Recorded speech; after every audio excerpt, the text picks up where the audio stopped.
Hi Scorpio, this is Lee at Fresh Astrology. How are you doing? You get the funny blue glare on my glasses because I need them to read. I'm going to do more reading in this reading, actual looking at small print, so you get the glasses.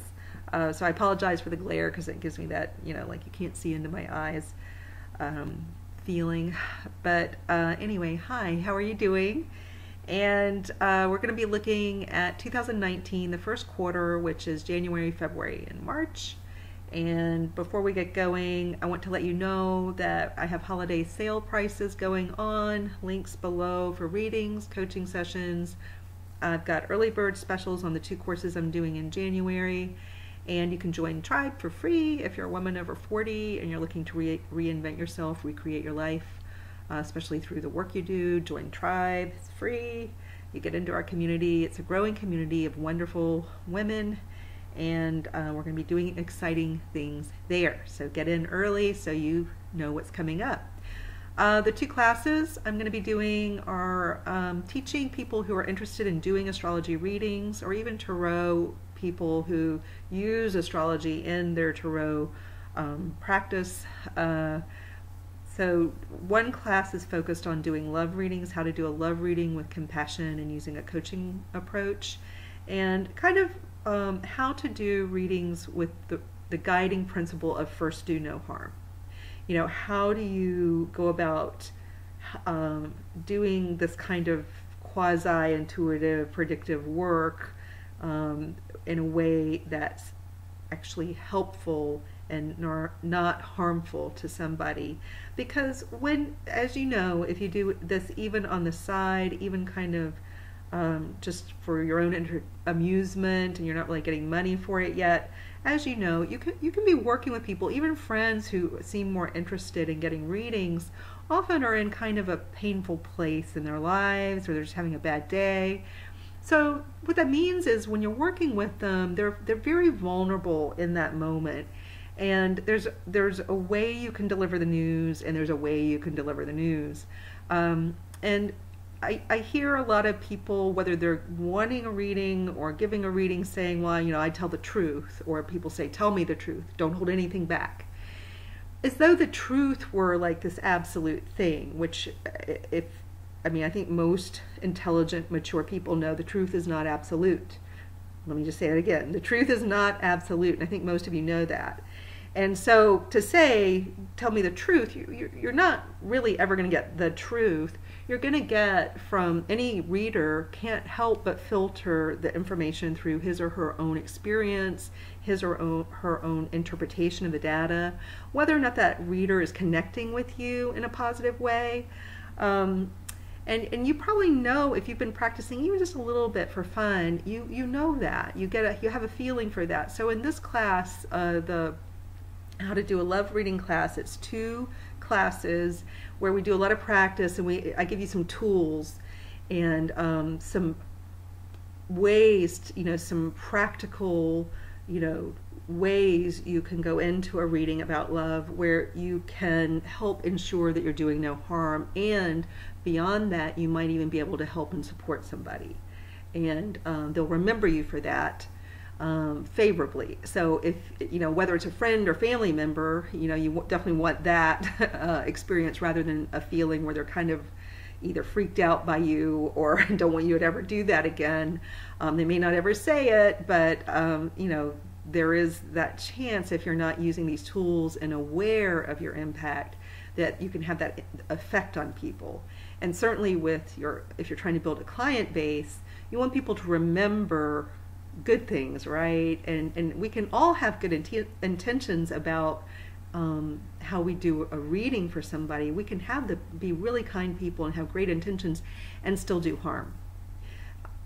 Sometimes we can't help it if somebody's really, really in a bad mental place. We may not be able to help how they interpret it if they're really messed up in their minds. But we can certainly do all we can. And so this class is for those of you out there who want to make sure that first, you're doing no harm as you become practice your reading and start working with more people. So that starts in January, just 2 classes, 2 weeks. And then I have a multi-week class that's more expansive than that. It's really teaching you how to be a coach, how to blend the coach with astrology, the coaching with the astrology, because coaching is a very specific thing. It has nothing to do with just being an astrology reader, and so you can learn how to bring these two things together. And we'll actually talk a lot about what is coaching, you know, what tools do you have when you coach, and then how can you bring that together with astrology.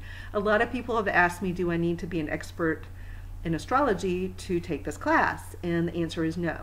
We're really going to be focusing on the coaching piece, but you'll probably learn something about astrology because we will be using charts, and you'll be working with me and also practicing, so you'll probably learn a lot on the way about astrology, but you don't have to be an expert at all, because we won't be focused on those muscles that you're flexing. You're going to be working on the muscles of coaching. And so you just have to come with an open mind and a willingness and a desire to learn something about coaching and how to apply that to doing more intuitive, predictive work.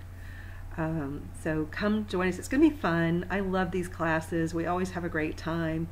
So go check out the links, and let's move on with your reading. Scorpio, January. Okay, so in January, let's just read through the transits and aspects happening during this time, just to kind of do an overview. So January 1, we have Jupiter working with the nodes. Jupiter is all over the place because it's moving very quickly through Sagittarius. It just seems to be flying through. And then January 4th, we have Mercury entering Capricorn. January 5th, new moon in Capricorn, which is a partial solar eclipse. So seems a little more important as a result. And January 6th, Uranus direct, which is, you know, the stuff going on with Uranus right now is definitely a part of what we're experiencing this year. It definitely is a big part of our year, and specifically the first quarter. We'll feel it a lot in the second quarter too. January 7th, Venus enters Sagittarius. January 9th, Jupiter is working with Uranus. January 13th, Jupiter working with Neptune. See, Jupiter's all over the place. January 19th, Uranus working with Chiron. January 20th, Sun entering Aquarius. January 21, full moon in Leo, which is a total lunar eclipse. We'll talk about that in a minute. January 24, Mercury enters Aquarius. January 31, Saturn working with Neptune. Okay. So in your chart, the way we put all that together is, let's focus on, in January, I think the eclipses, and the first one takes place in your 3rd house and implies also the 9th house. So this is all about your clan, your neighborhood, your siblings. It's a time when maybe you're, because of Mercury coming in, where you're really talking a lot to your people. And you may be talking a lot online, on your phone, texting. It's a very chatty, communicative time in January. And you're really focused on the people close to you. And there may be little trips back and forth, little trips here and there for some. But you'll be very chatty during this time. And other people will seem to be chatty too. So it'll just feel like you're texting, emailing, calling all the time. One topic may be relationships, and another might be health. Depends on you, what age you are, the people around you. It may not be your health you're talking about, and maybe the health of someone else. You may be talking a lot about travel. You may be talking, there's something about relationships here for sure though.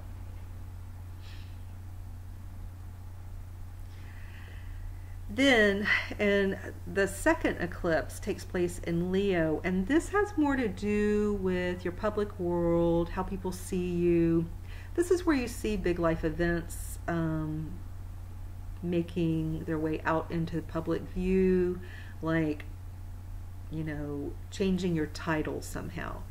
So, if you come out of college and you have a BA or a BS, a Bachelor of Arts, a Bachelor of Science, a PhD, you get your MD, you get your JD, that's a change of title. It's also where people change from like Miss to Mrs. or the reverse, Mrs. to Ms. And for a man, it could just, you become married or unmarried. But so it shows most often, big career trajectory changes where you may get a job or start following a certain career path. So that part of the chart shows big changes there. But if it's not as applicable to your career, it may be more applicable to what's going on in your love life, and big changes there.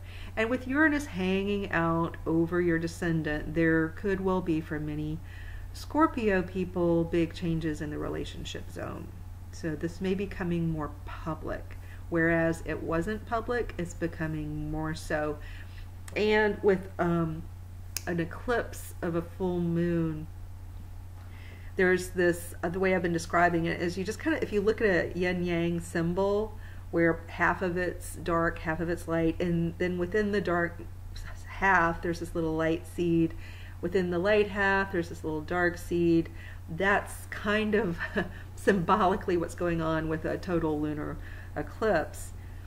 And what that means in your practical world is that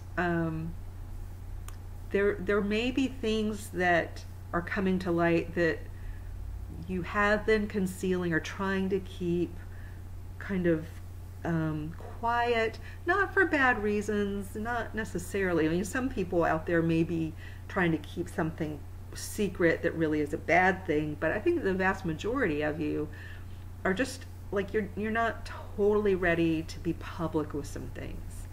And so January brings a time, it depends on your situation entirely, it's very specific to you, where something you've been trying to kind of conceal becomes more public. Or something that's happening that you'd really like to share with people, you feel like you need to keep it quiet just a little bit longer. So you're really ready to share, it's almost ready, you're kind of bursting to share, launch, whatever, if you're launching a business or you've got a job, you're not quite ready to let the news out, but you will.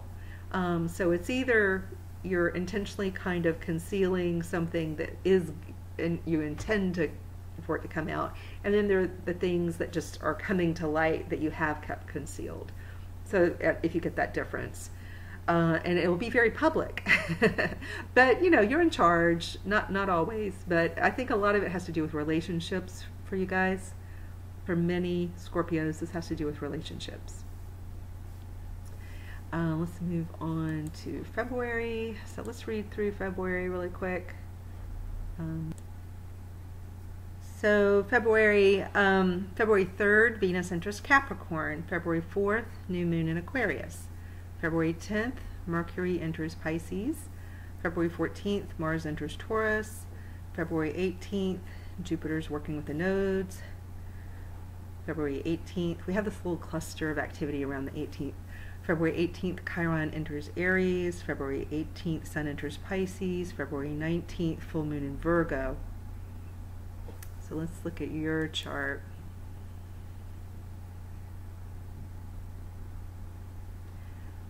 So the little cluster of activity that we talked about around the 18th, which is a bit of a focal point in the month. Again, we have this emphasis on relationships. And at this point in time, the moon is square Mars and Uranus and your descendant. But the moon moves very quickly, so it's a very brief thing. But that's one influence. So I definitely see relationship. And the moon's up in Leo in your public zone. So I definitely see a more public display of passion, and that can go different ways. Passion can be positive and negative. It's never neutral. And so there's a big, maybe a surprise. You surprise yourself maybe with a public display of aggression or passion, maybe assertiveness. It could also be that your partner, surprisingly, also has a public display of emotion. You know, a declaration, or you know, they're less reserved, or in some cases partners are angry. You know, there's like a little, maybe a surprise around a partner and the way that partner is behaving. I think there's so much relationship going on here. So a lot of you are in this funny transition, maybe between one relationship and another. Some of you are like, you're in a divorce phase of life, but you're also possibly starting a relationship. But there are a lot of marital issues flaring up. But again, that can be, it's not necessarily neutral, but you can have a mix of, you know, an ex-partner or soon-to-be ex-partner, stuff going on there. And on the other side, you've got maybe something new coming in, stuff going on there, and it's just a lot, you know, because you've got Jupiter amplifying everything. I do feel like you have a secret crush. There's somebody definitely who's, some of you may be having, like, you know how I was saying some things are secret. It may be just you're dating in secret, but there's no issue with somebody being married still. But some of you have like a little crush on someone married, or you yourself are married and have a crush. That's going on for some of you.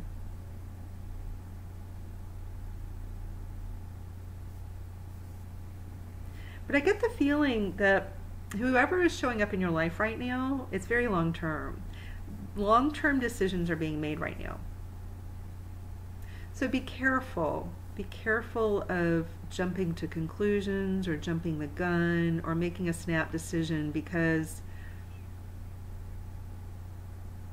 if you've already been deciding to end a relationship for a long time, that doesn't count. I would say if you've just started a relationship or you're in a relationship, well, let's take one at a time. Let's say in the month of February, if you've been in a long-term relationship and your goal is really to keep it together, like you don't have any real reason to want to break apart the relationship, and if stuff's happening in the month of February that's like heated things up, be careful of snap judgments and decisions, because they're very long, they have long-lasting impact. So this would be like the marriage fight that gets way out of control, way out of proportion. Things are said. I mean, it happens to everybody in a relationship at some point. Things are said that can be more extreme, you know. There's, I've had friends tell me of like their first marital fights where, like the first big fight where somebody's like, well, I want a divorce. And you have to be careful with statements. I mean, everybody, you shouldn't judge yourself if you say things like that, or if that's ever happened, you've had that kind of fight. No judgment. I mean, it's very normal. But you have to be careful with saying stuff like that, because there are times when it's more likely to stick. There are times when the other person's more likely to say fine and mean it. So be careful. You don't want to just let that, you don't want that stuff flying around all the time, these declarative statements, because sometimes they really stick. So be careful if your goal is not really, and on a more a calmer day, you really don't want that outcome. Be careful in February. On the other hand, this is a time when you can declare your love and declare you want to be with somebody, and it tends to be very lasting. So just be sure of your heart, I guess. But big, more permanent changes are happening in your relationship world. And also just with friends and neighbors, friends and neighbor changes. So some of you may be moving, or other people around you may be moving. there are changes in relationships with siblings and neighbors. So those are areas where you should be careful too, not to have one of those spiraling out of control fights. Be careful, because you could have a long-term rift as a result. But the opposite can be true, where you bond more permanently with somebody, like a neighbor or a sibling, over, it can be a moment of coming together. It just depends on the people and the history. I would just caution you, because we've all had those moments when we just uncharacteristically freak out, and this is not the best time to do that. There are times when it just kind of smooths over, everybody forgives everybody. This time is a little, I'd just be careful. It depends on your goals. So I'll stop saying that, but it's just I do see a potential like caution sign here. Let's move on to March. So pretty much all of March, and even kind of that end of February, messages can be, and this goes directly into what we were saying, messages can be taken the wrong way. Statements can get blown out of control or misunderstood.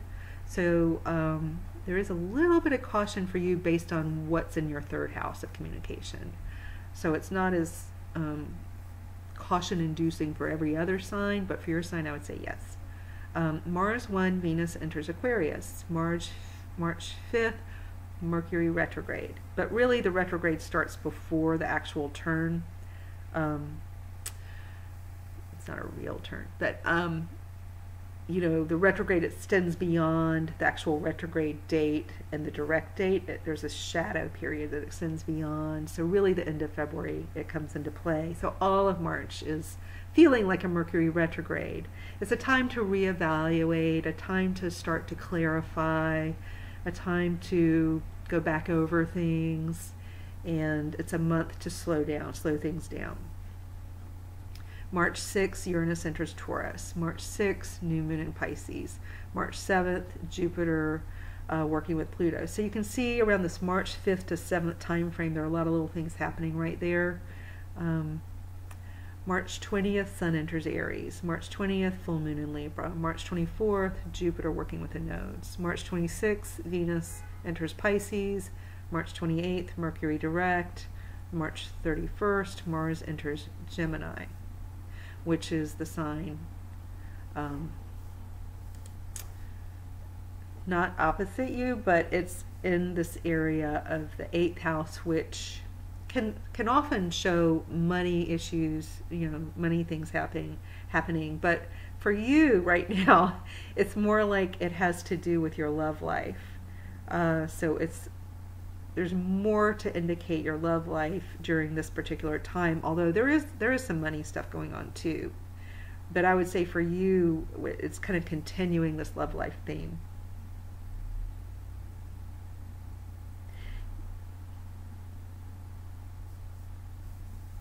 I would just, it's really like, and I don't want to sound, it can begin to sound lectury, but I would just say, just really be mindful, do a lot of deep breaths during this time of February, March.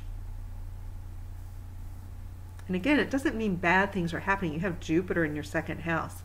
This is great for long-term relationships if they're forming. This is great for money. It's great for kind of living more from your values, living more for who you really are. But it tends to be a lucky time in life, so there's a lot that's positive here. Plus you have Venus in this month in your 4th house. It's a psychological house where you're feeling often, maybe not every day, every moment, but often quite good. During this month you may have somebody staying with you, coming to visit, or maybe you're beautifying your home.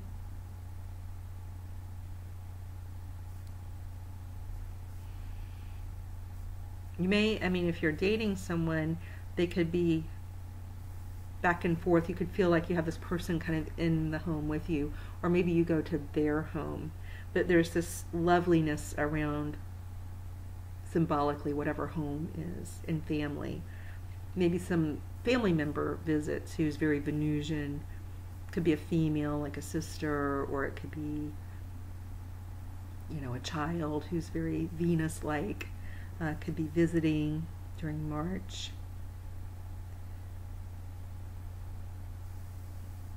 Chiron goes into your 6th house of health and your schedule. So it's a time to really work on your health, to heal whatever hasn't been healed. So it's not like something bad has happened to you during this time, but it's a time when you can begin to work on not only your physical health, but your emotional health.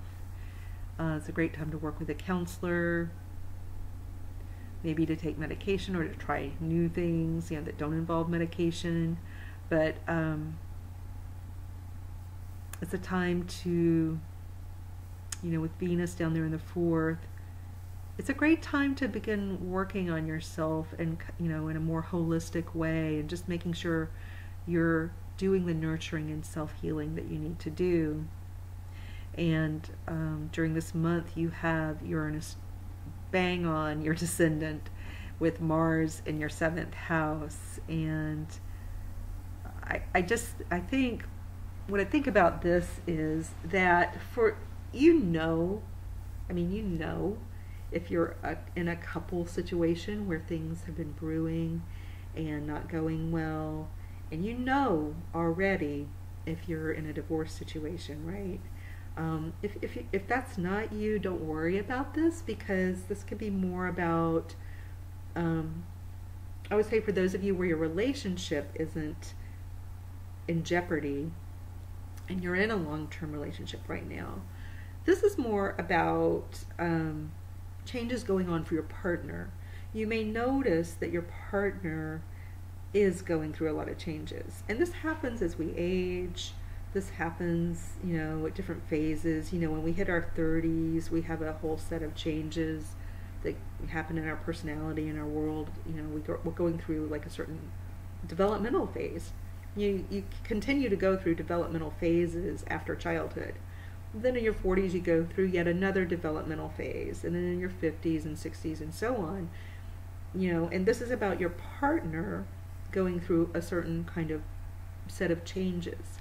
And sometimes this really rocks the boat in a relationship, but you can adapt. You may just notice, like, holy cow, my partner's going through a lot of change, and what's going on with them? What happened to my partner? What are they doing?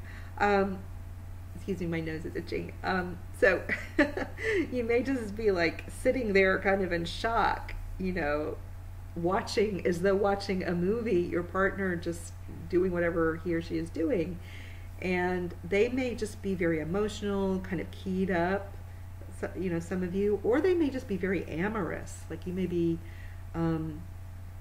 sitting there watching in awe and wonder and more in a joyful way, like, I've got the best partner in the world. They're so amorous and wonderful and full of energy.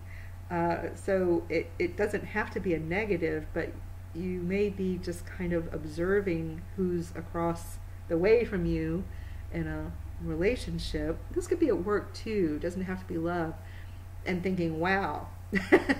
Whatever that wow contains, it can contain really good stuff, but it can also be kind of a shock. You know, they're going through quite a transition. And if you're single, this could show business stuff going on where you're partnering with people in a work setting, even with friends to do work-like things. And again, you could be observing about a business partner or even a client that, wow, a lot's going on for them and they're changing a lot. I really see them changing a lot. And, you know, it doesn't have to impact you, but, you know, you may notice that your relationships, your close relationships are in flux and change, but that's not necessarily bad. Remember, a lot of these, change can be looked at more objectively like it's neutral, and then it's your emotional reaction to the change that causes the good or bad meter to start jumping around. But I do think some relationships are changing, and you may feel like it involves you sometimes more personally, like you're changing and your expectations are changing and the way you feel about things is changing.